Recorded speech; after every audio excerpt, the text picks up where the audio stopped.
What's up, guys? Welcome back to the page. In this video, I'm gonna break down 3 tips for brand new agents getting into a sales opportunity that can take you from where you're at now to where you wanna be. I got into sales when I was 20 years old. I had $800 to my name. And one of the first things I learned is only take advice from people that you would trade places with. There's a lot of people when you get into sales that wanna give you their opinion on what you should say, what you should do, but a lot of them don't have the income that maybe you're looking to make. When I got into sales, I always wanted to be a millionaire, which means I only wanted to take advice from people that have actually made $1 million or more. I was very blessed that when I got into the insurance industry, one of my mentors had been in the game for over 15 years, and he made millions and millions of dollars. So I had the opportunity that not everybody has to ask him questions and get his advice on every single situation. So when I got into the sales industry, one of the questions I asked my millionaire mentor is, what are the 3 best tips you can give me to take me from broke to where you're at? Because I want what you have. So I'm making this video as a 25-year-old who's made well over 7 figures, and I'm giving you the 3 tips he gave me that changed my life.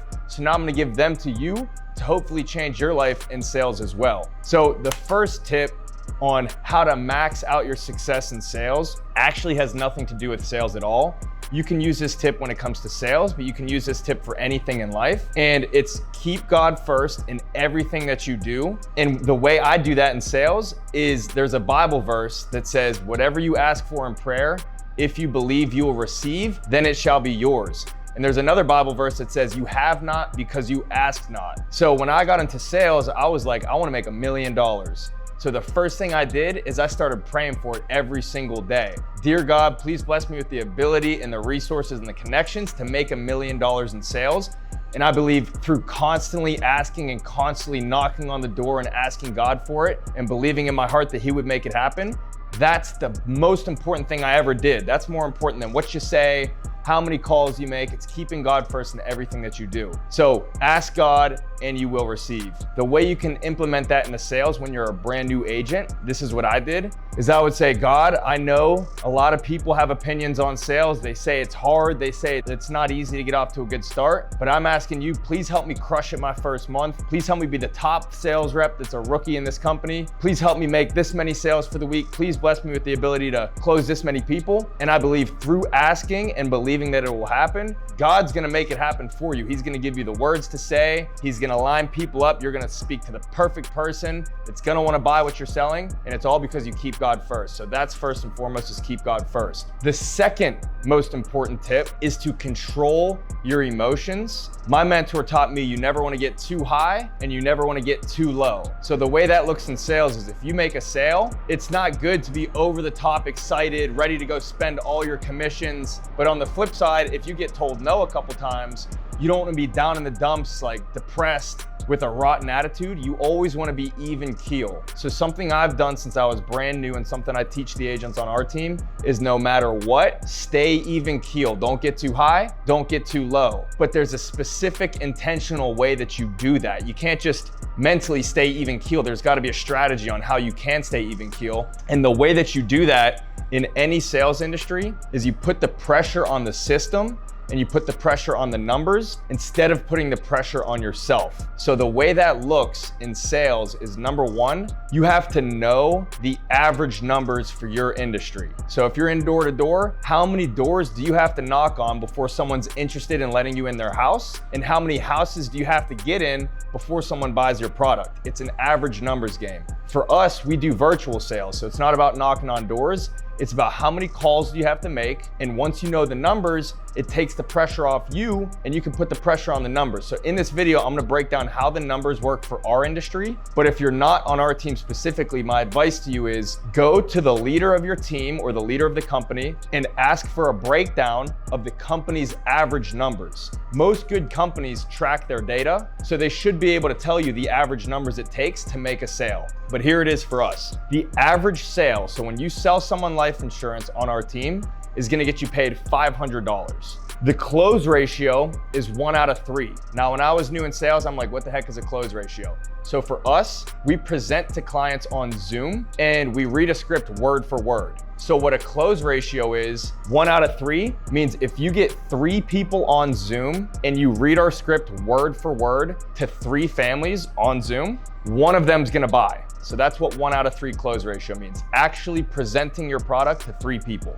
The show ratio means how many appointments do you have to schedule in your calendar before someone actually shows up to Zoom? Because not every appointment you book in your calendar is going to show up. Again, the average show ratio is 1 out of 3. So that means if I schedule a Zoom meeting for 6 o'clock, 7 o'clock, and 8 o'clock, chances are only 1 of them is actually gonna show up to Zoom and give me the opportunity to present. The other 2, they might block your number, they might cuss you out, they might just never show up, they'll say there was a family emergency. So you have to understand that not every appointment you schedule is gonna show up. So the show ratio is 1 out of 3. That leaves you with how many calls does it take to book an appointment in your schedule. For us, it's 30 calls to book 1 presentation in your schedule. So if you reverse the numbers, we can reverse it. If it takes 30 calls to book 1 appointment in your schedule, but you need 3 appointments in your schedule booked in order for someone to show up, that's 90 phone calls. So 90 phone calls to get someone to show up. But you need 3 people to show up because the close ratio is 1 out of 3. So if it's 90 calls to get 1 person to show up and you need 3 people to show up, that's 270 calls to make 1 sale. 1 sale is gonna get you paid $500. So to keep it as simple as possible for our industry, it's 270 phone calls will make you $500. The way that you can use this to keep your emotions even keel is every single week before the week starts. This is something a lot of people neglect, but top performers always do this, is they come into the week with an intentional, specific goal for how much money do I want to make this week. One of my favorite parts about being in sales is you're in control of your income, so you can make as little as you earn or as much as you want to earn. Nobody's gonna tell you you can only make $2,000 this week. If you wanna go out and make $10,000 for the week, you can do it. You just have to know the numbers that are required to make that happen, and then it's on you to put in the work. So for a simple example, let's say you wanna make $2,000 for the week. That's basically our standard for our sales team. Everybody's gotta be making $2,000 a week or more, or else something's wrong. $2,000 a week, the average sales size is $500 in income. That means you'll need to make 4 sales for the week. If you need to make 4 sales with the average close ratio of 1 out of 3, you need to present to 12 families on Zoom. If you need 12 families to show up to Zoom with the average show ratio of 1 out of 3, you need to book 36 presentations in your calendar. And to book 36 presentations at 30 calls per presentation, that right there is 1,080 calls for the week.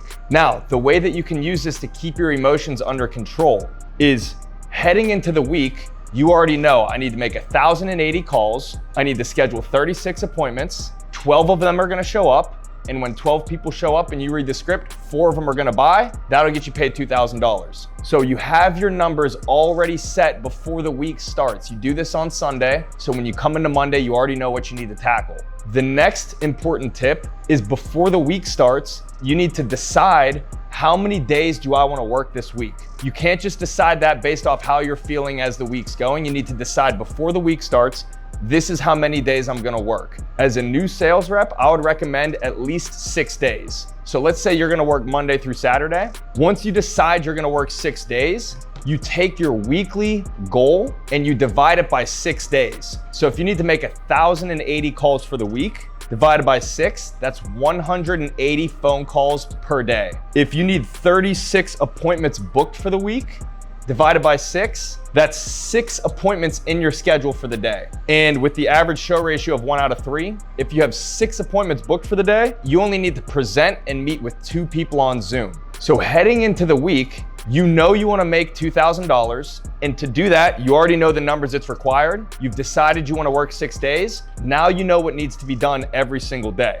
The way that you can use this to take the emotions out of it and keep you even keel is you never wanna judge a good day in sales based off of how many sales did you make. You want to judge a good day in sales based off of, did I do what I said I was going to do? And that means controlling what you can control. You can't control if somebody's going to buy your product, but you can control making the calls needed that you said you would make. And you can control giving 2 of the best presentations you can possibly give when those people show up to Zoom. The reason this is important and the reason most agents fail when it comes to sales is they come into the week unintentional. They don't have a specific goal. They don't have a specific daily action goal for how many calls that need to be made or how many presentations they need to get on. They're just going through the motions and winging it. When you wing it in sales, you get wing it results, which is no income.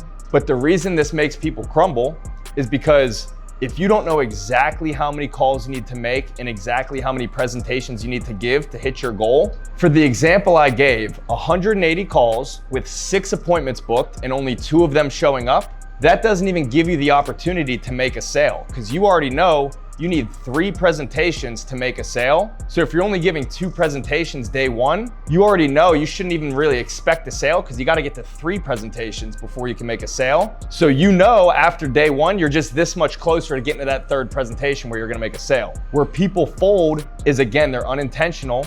So they come into Monday and they just work as hard as they can. They make as many calls as possible and they don't make a sale. The real reason they didn't make a sale is because if you know the numbers, you didn't even have the chance yet. You only sat with 2 people. But if you don't know the numbers, mentally, you're gonna think that you worked as hard as you could and didn't make a sale. So now you're gonna be mentally checked out thinking, well, this is a waste. If I worked as hard as I could and didn't make any money, why would I keep working as hard as I can if I'm not gonna make any money? So you judge a good day based off of controlling what you can control, and that's hitting the calls that you know you need to make and hitting the presentations you know you need to give with a good attitude, and that's how you can always stay even keel. You could be 0 for 6 for the week with a good attitude because you know you've got 6 more presentations to give to hit 12 and you only need to make 4 sales. So you still got the opportunity. Those 4 sales are probably coming in the next 6 presentations. But if you don't know your numbers and you're 0 for 6, you're gonna crumble, and then you're gonna start to think that you suck at sales. You're gonna think the script doesn't work. You're gonna think the leads suck. So you're gonna have a bad attitude.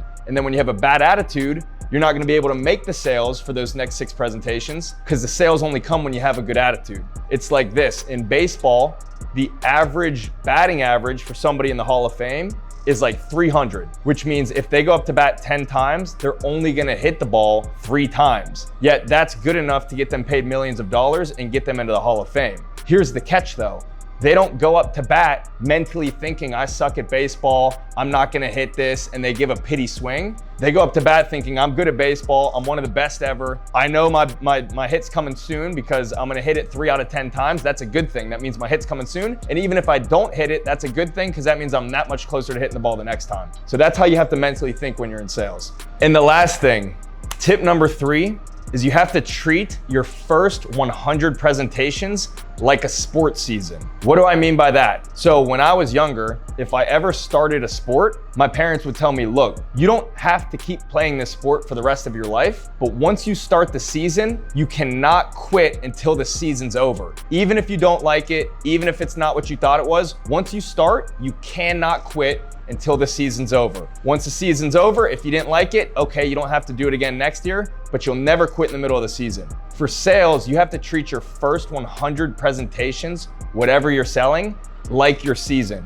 Because if you're not mentally committed to not quitting, well, when things are going hard and they're not going the way you thought they would, as soon as you start to feel tension and things are getting hard, you quit, yet you haven't even given yourself enough presentations and opportunities to decide if it's for you or not. I've seen so many people with so much potential that could be millionaires right now quit after like a week of selling just because they weren't doing as good as they thought they were. Meanwhile, I know if they would have stuck it out for 100 presentations, they would have realized that their skill set's much better at that point and they could have been making tons of money, but they quit in the middle of the season. So my advice for you is you have to mentally treat your first 100 presentations like it's a sports season and come into it with a no matter what happens, no matter how good it's going or how bad it's going, you will not quit. And when you do that, you actually give yourself the opportunity to see if it's something you're good at or if you like. And if you don't like it after 100 presentations, that's okay. You don't have to continue doing sales. But chances are, what I've seen with a lot of top performers is their first 30 presentations, they hate it. They're getting roasted, hung up on, they're not making money. But after 100 presentations,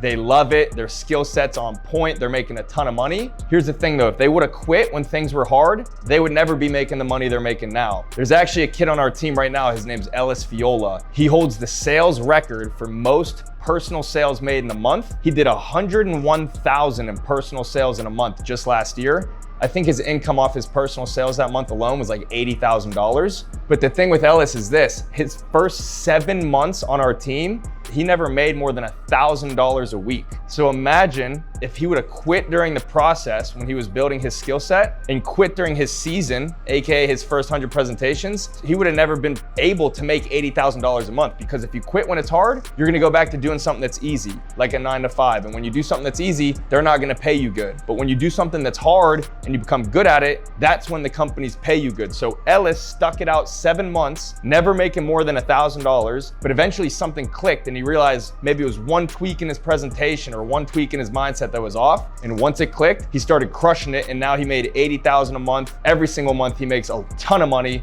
much more than $1,000 a week. But again, that would have never happened if he quit during his season. So that's my advice for you guys getting into sales. And if you implement those 3 things, it's guaranteed to take you to the next level. If you like this content, like the video, drop a comment, subscribe. We got much more coming. God is great, record day. Let's get it.